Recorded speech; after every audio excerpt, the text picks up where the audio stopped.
Olá, pessoal. Eu sou a Helena da Simon. Eu estou aqui com os dois criadores do jogo Sheriff of Nottingham. Oi, pessoal. Eu sou o Sérgio Halaban. Eu sou um dos autores do Sheriff of Nottingham. Além desse jogo, já publiquei a maioria dos jogos em colaboração com o André Zatz, mais de 40 jogos. Mas o grande jogo, o grande clássico da minha carreira, enfim, de toda a minha história, é o Sheriff of Nottingham. E eu sou o André Zatz, que trabalhei com o Sérgio em tantos jogos, também é um dos autores do Sheriff of Nottingham, e que tenho, para curiosidade de todos, como trabalho hoje principal, fazer jogos para treinamento. Eu trabalho com jogos corporativos, embora tenha sempre gostado muito de criar os jogos para puro entretenimento. O que é o Sheriff of Nottingham? Hoje eu posso dizer que é um jogo que se tornou um clássico moderno, né? Um clássico dos jogos modernos. Na minha visão, ele é um jogo de blefe e negociação. Essencialmente é isso. É um jogo para você dar muita risada, enganar duas vezes as outras pessoas, os outros jogadores. Engana quando blefa e engana quando negocia. Acho que essa parte do humor é uma parte importante do jogo, faz parte da essência dele. A gente vê o pessoal dando muita risada jogando, então eu acho que essa combinação foi feliz. De onde veio a ideia de fazer o jogo e como eram os primeiros protótipos? Esse jogo tem uma coisa interessante, porque em geral, quando a gente vai pensar num jogo, a gente começa pensando no tema do jogo. E algumas vezes na mecânica do jogo. Mas nesse caso a gente pensou numa situação e aí criou o jogo para essa situação. A gente imaginou como que será que aquele fiscal de alfândega, de fronteira, consegue decidir quem que ele revista e quem que ele não revista. Cara, que alguém que quer passar com alguma coisa faz quando vai passar. A gente imaginou que seria uma situação curiosa para um jogo. Chegou no escritório e falou, não, vamos testar essa ideia, porque eu acho que tem um jogo bom aí. Montou um protótipo com baralho. Pegou um papel, riscou, fez um tabuleiro, colocou uma trilha de... Não era uma trilha de pontos, era uma trilha de dinheiro que ficava em volta do tabuleiro. Tem mercadorias legais, tem ilegais. As ilegais vão ser as figuras, as legais vão ser os números. Foi isso, chegar do almoço, montar um protótipo e jogar. E acho que ele já mostrou potencial logo no primeiro, porque eu acho que tem elementos, sei lá, olhando retroativamente, eu vejo que tem elementos do jogo que estavam naquela primeira partida, assim. Essa coisa do blefe, da negociação, que eu acho que é a essência do jogo, já estava lá. Depois foi um longo trabalho, e realmente foi longo, foram alguns anos, para encontrar a forma ideal para essa brincadeira, para essa ideia. A gente passou por vários formatos, né? Mas sempre em torno dessa essência. O primeiro tema que a gente pensou para essa situação foi o Velho Oeste. A gente imaginou aquela terra sem lei do Velho Oeste, em que as fronteiras dos Estados Unidos com o México, mal vigiadas. Então o jogo, a gente tinha chamado ele de Tequila, era o nosso protótipo. Você podia levar armas e tequila eram as coisas que eram proibidas, ou então a gente era camponês e estavam levando maracas e vasos, e o pessoal dava uma boa risada com o roleplay também, fazendo os personagens, que eu acho que até hoje isso acontece, né? Quando você tem um tema bacana, como era o Velho Oeste, como é o do Robin Hood, do Xerife de Nottingham, isso permite que os jogadores que gostam mais de entrar no personagem possam fazer um roleplay durante essa negociação, que eu acho que também sempre foi um ponto legal do jogo. E como foi a recepção do jogo quando ele foi lançado? O primeiro lançamento do jogo foi em 2006, foi pela Cosmos. E foi muito bem recebido, tanto que ele não chegou a ser finalista do jogo do ano, mas ele entrou na lista de recomendados. Foi, para nós, enfim, nosso primeiro jogo publicado fora do Brasil. Depois que o jogo foi publicado, eu decidi ir para a Alemanha para conversar, conhecer.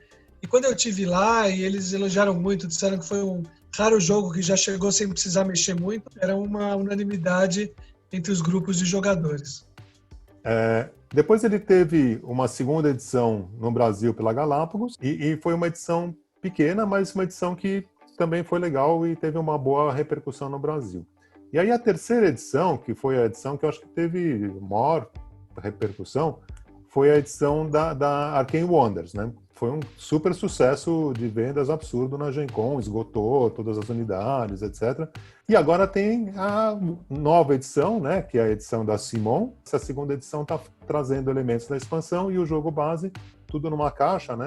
Enfim, tá super bonito e como eu falei no começo, eu acho que hoje já posso dizer assim, sem falsa modéstia, que é um clássico moderno mesmo. Bom, você tem algumas histórias pessoais de partidas memoráveis que vocês já jogaram ou que viram sendo jogadas? Toda vez que eu vi o jogo ser jogado, toda vez, 100% das vezes, no começo, os jogadores estão jogando pela primeira vez, eles ouvem as regras um pouco, ficam um pouco inibidos. Depois da primeira rodada de declarações, e quando começa o xerife a revistar, as pessoas começam a rir e não param mais. Elas vão rindo a partir daí até o final do jogo e pronto, cativou todo mundo entrou na brincadeira. Era um playtest. A gente estava desenvolvendo a expansão, estava desenvolvendo um modo de 6 jogadores. Era um playtest aí na Simon. Estava participando o Fel, estava participando o Alex, o Aranha, e acho que foi o Alex que estava negociando com alguém e negociava e não chegava num acordo. O Alex se encheu o saco, pegou e abriu o saco do cara e estava cheio de contrabando dentro, era um absurdo. Aí ele começou a rir. Eu falei, que é isso? Você está negociando comigo, querendo me enganar? Aí eu, quer saber? Eu vou abrir o saco de todo mundo. Aí todo mundo ficou desesperado na mesa, querendo negociar, oferecendo tudo para os xerifes. Eu falei, não abre o meu saco, pelo amor de Deus. E todo mundo morrendo de rir. E o Aranha, eu lembro do Aranha, eu nunca vi o Aranha rir tanto na minha vida. E o Alex foi abrindo o saco de todo mundo, e o que tinha de contrabando na mesa era absurdo. Assim. Todo mundo estava contrabandeando coisas. Realmente, assim, foi um momento épico.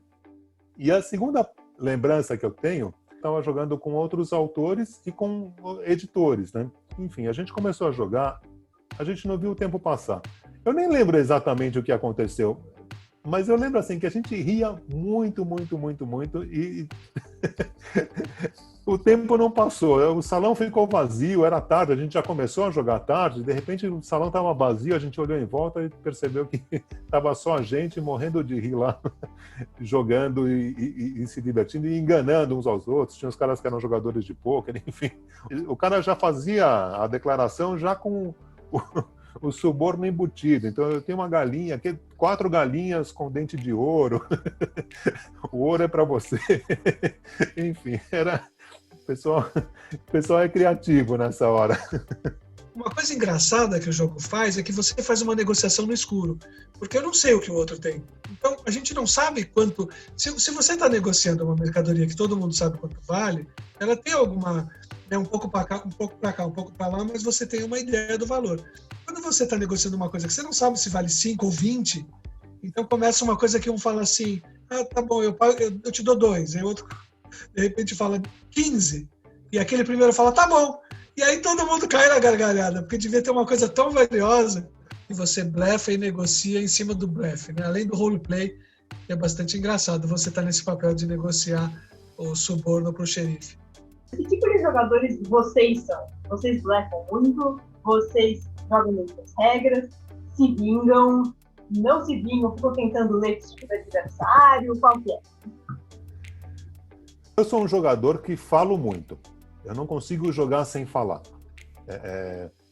Inclusive, às vezes até peço desculpas para os outros jogadores. Estou falando demais. Mesmo se eu estiver jogando um jogo de estratégia, eu falo, eu comento, falo, nossa, que jogada. Eu fico comentando. Eu não consigo jogar sem comentar o jogo, sem falar. E embora eu seja... Eu gosto muito de jogo de blefe, mas eu não sou um bom blefador. Mas essa coisa de ficar falando muito durante o jogo me ajuda porque eu acabo confundindo um pouco os adversários num misto de falar e dar risada. Agora, uma coisa que eu tento fazer, mas eu não sou bom, eu tento ameaçar também os outros. Quando alguém vai a fazer alguma coisa contra mim no jogo, eu gosto de ficar ameaçando, minha reação vai ser desproporcional, essas coisas, mas eu não sou um bom ameaçador porque ninguém me leva muito a sério. O Sérgio tem uma característica incrível para jogar, e como designer acho que é legal, ele não é competitivo. Ele consegue ter uma visão igual do jogo, se ele ganha ou perde. Ele não está muito preocupado em ganhar ou perder. Claro, ele joga para ganhar, mas realmente isso não afeta muito. Eu tenho mais dificuldade. Eu acho que eu até me saio bem no blefe. E uma coisa que eu acho que me ajudava no jogo é ter uma ideia, fazer um bom cálculo mental para saber a base do que eu estou negociando. Será que se eu pagar 7 eu estou saindo ganhando ou perdendo? Acho que isso era uma coisa que me ajudava. Cada um usa as habilidades que tem. Essa habilidade, digamos, um pouco matemática, de ter uma noção do que está em jogo, se eu ganhar, se eu perder. A questão é também sentir um pouco o momento do jogo, porque quem é o xerife naquele momento? Tem horas que está passando tudo bem, tudo bem, aí você aproveita para blefar. O bonito é você também, não só não ser pego quando você blefou, como você fazer o possível para parecer que você está blefando quando você está dizendo a verdade. Porque na hora que te pegam e você tem a coisa que você disse, de novo te pegam e você tem, você ganha um crédito para na próxima passar tudo que você pode. Então tem uma coisa muito legal de timing no jogo que é bem divertido. Obrigada por participarem dessa entrevista comigo. Espero que vocês curtam o Spiel Digital e nos vemos logo. Tchau, nos vemos logo. Até breve.